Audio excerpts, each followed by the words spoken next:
Hello, step bros and step sis. I heard you guys were stuck in a certain spot in the hyperlink chatter, and I got stuck in there as well as a step bro myself. So I'm gonna share with you guys the step that I took to get myself unstuck from the part where you were stuck at. What the fuck am I talking about? One of the first biggest hurdle in the game, I think at around day 2, is hard 3 Terramaton, and I got stuck there for a little while. I could not beat the boss. For me personally, I didn't have any other option. So this was my team.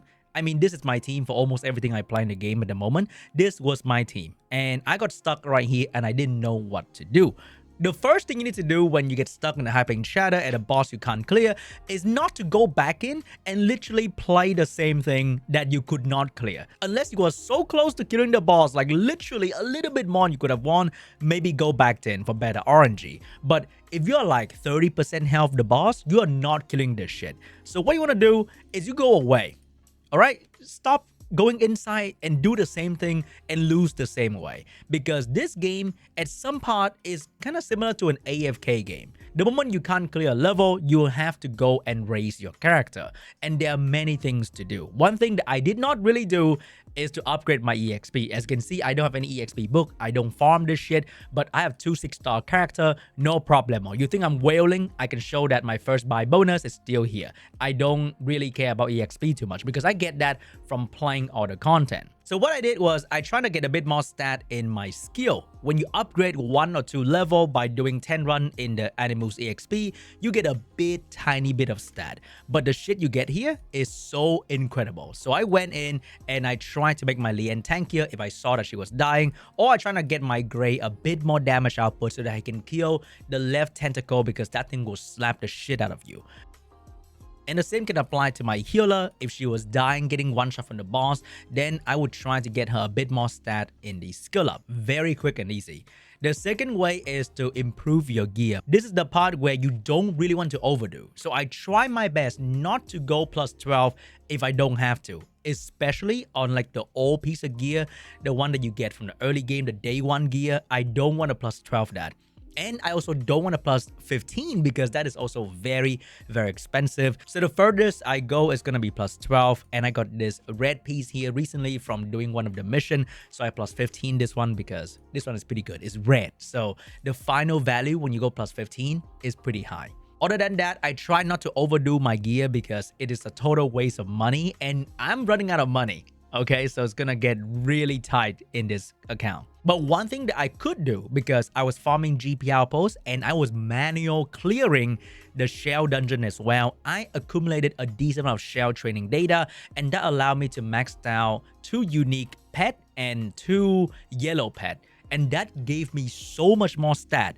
And because the shell mission, one of the hyperlink shatter, the shell training thing, will require you to max level an epic shell, a unique shell, whatever. So I kind of had to do that anyway. And that was so much more base stat for my character from the shell and also from some of the passive effect as well.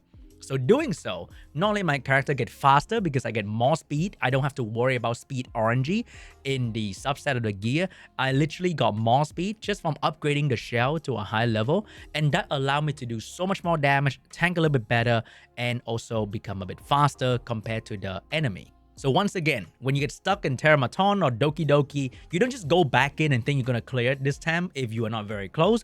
You go out, you go to Shell, you go to GP outpost, and if you want to, okay, I can't stop you. If you really want to, you go and do some EXP to get a bit more EXP and then get a bit more stat from upgrading the character as well. The second thing that I need you guys to do is to understand team building better, because a lot of you guys re-roll for the S tier character in the tier list. You don't know what the hell is going on with those characters. You know that the streamer talk about them and say that they are strong, but you don't really understand the team building basic of a turn-based game on how to survive in this kind of situation, on how to do damage the best way possible. So in this team that I'm using right here, I try to have as many role fulfill as possible. So the first guy, or whatever character you're using, if you want to replace Marvel, I think Claws is very good. I want to slow the enemy boss down, especially the 2 tentacle as well, because the left one will hit you, the right one will boost the boss turn meter, and the boss will destroy your entire team. The second one is the one that can protect your team with some kind of buff. So if you're using Hellkit, if you're using Tiamat, if you're using whatever shield defense buff unit, then you use that. So that is going to be the shield and buffing character. So with Valerian, for example, look at my Gray. He's buffing himself by getting 2 turn. And look at him. He has a shield that is very, very fat. And he also have defense buff. So by the time the boss can move to attack my Gray, he will not take crazy damage. A lot of you guys go in with like speed buff and attack buff, and you don't fully control the boss properly. And the boss take 1 turn and suddenly one of your unit is dead, and the boss keep moving and moving because that is one of the boss passive. The boss get an instant turn when he kill one of your teammate. And then you have a healer.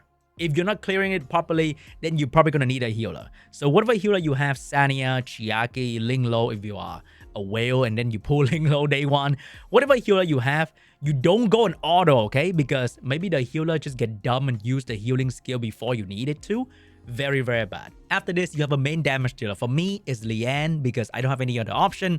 For you, it could be Messiah, it could be whatever. So the damage dealer is like the easiest role to fulfill because everyone will overdo on damage anyway. So my damage dealer is Lian, and she push back turn meter, very, very good. And she has extra crit rate against the green boss.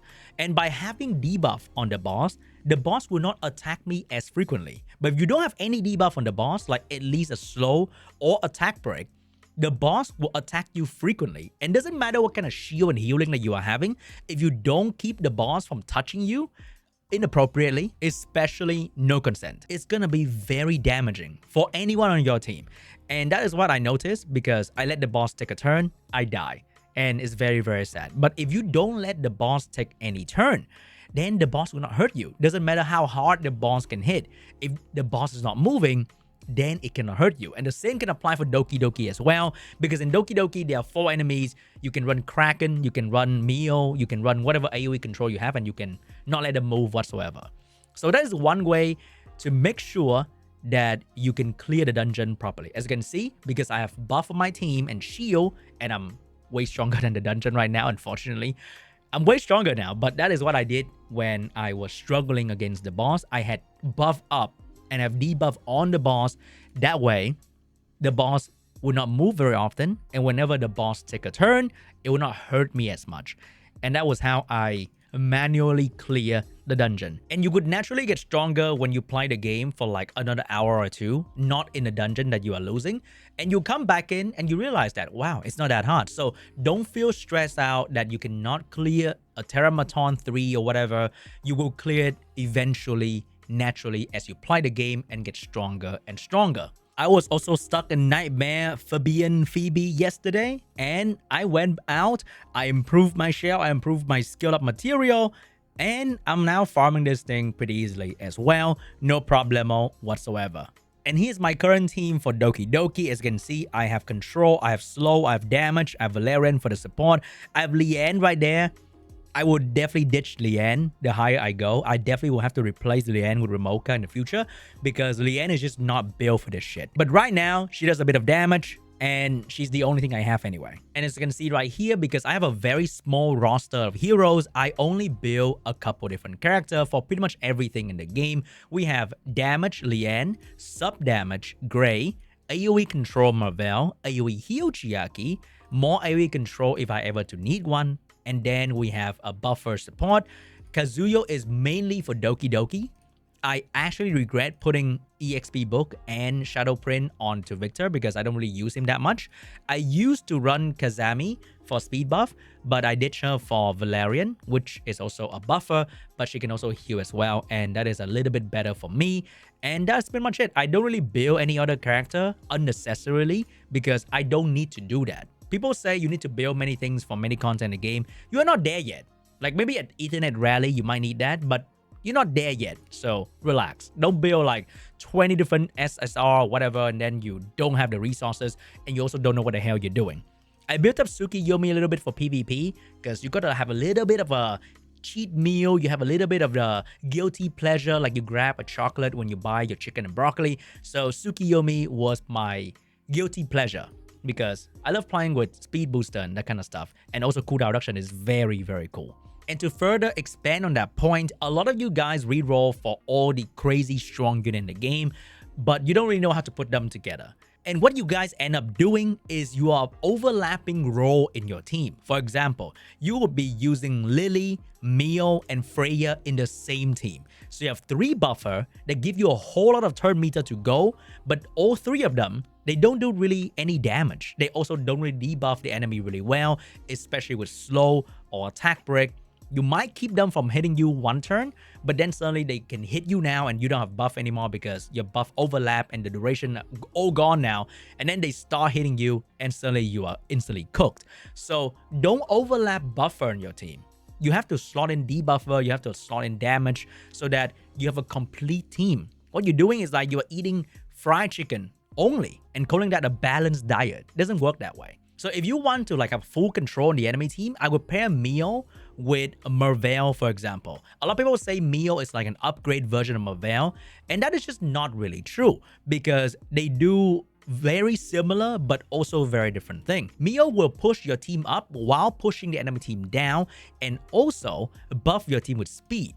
Merveil only push the enemy team down and debuff them with slow debuff. So in that way, they don't really overlap because an enemy turn meter can go from like 80 to like 40 with skill 3, for example, of Mio. And then they can go from 40 to 0 with Merveil. And now your team has speed buff. They have speed debuff. The time that they need to get back to 100 turn meter, 100% turn meter is astronomical. While you take no time at all to refill your turn meter with Merveil and Mio in the same team. And now you kind of have now your cooldown get refreshed so quickly because you move so much more often compared to the enemy. So when you do that, instead of going Mio Lily, you are overlapping speed buff and you are not fully controlling the enemy properly. So with Mio Merveil, you control them properly, you freeze them up, and you take your turn leisurely because they're not really moving at all. So, and when they move, they also don't do anything to you anyway. They either get frozen or silenced. So when they take their turn, they're useless.